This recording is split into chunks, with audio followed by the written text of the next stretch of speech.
की प्रॉब्लम है, थायराइड की प्रॉब्लम के लिए देखें हमारे जो खाने की नालीज के इर्द-गिर्द आते हैं, इसके लिए सबसे बेहतरीन कि आप मेथी दाना पहले इस्तेमाल करें। अस्सलामु अलैकुम। जी वालेकुम अस्सलाम। कैसे हैं हकीम साहब जी? जी अल्हम्दुलिल्लाह मैं ठीक हूँ। नाम, उम्र, वजन? जी मेरा नाम रुखसाना है, मैं स्कॉटलैंड से बात कर रही हूँ। मेरी एज है 48 और वजन है 68। तो मेरा मसला ये है कि मुझे थायराइड है।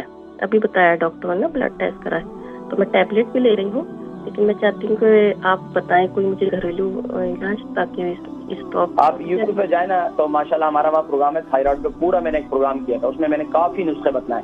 इस्लाम चैनल उर्दू की आपसे उसमें चले जाएं तो वहाँ पर थायराइड पे पूरा प्रोग्राम मौजूद है, जरा उसको देख लें। तो नहीं तो मैं इंशाल्लाह यहाँ भी बता देता हूँ इंशाल्लाह। ठीक है, प्लीज आप मुझे अभी भी बता दें। और एक मैंने और पूछना था, वो अक्सर आप बताते हैं ना पीरियड के हार्मोन जो ऊपर नीचे होते हैं, तो उसमें जो हमने मेथी दाना बताते हैं ना, वो सुबह मॉर्निंग में भिगो के लेना या पाउडर बना के रात में खाना है? नहीं, पाउडर बना के रात को लेना है, पाउडर बनाकर। जी सादे पानी से पाउडर बनाकर उसको हल्दी वाले पानी के साथ लेना। जी जी जी जी जज़ाकल्लाह। हार्मोनल इम्बैलेंस के लिए बेहतरीन। जी जी थायराइड का प्लीज मुझे अभी बता दें तो मैं थायराइड का इंशाल्लाह बता दूंगा इंशाल्लाह। जी जी जज़ाकल्लाह।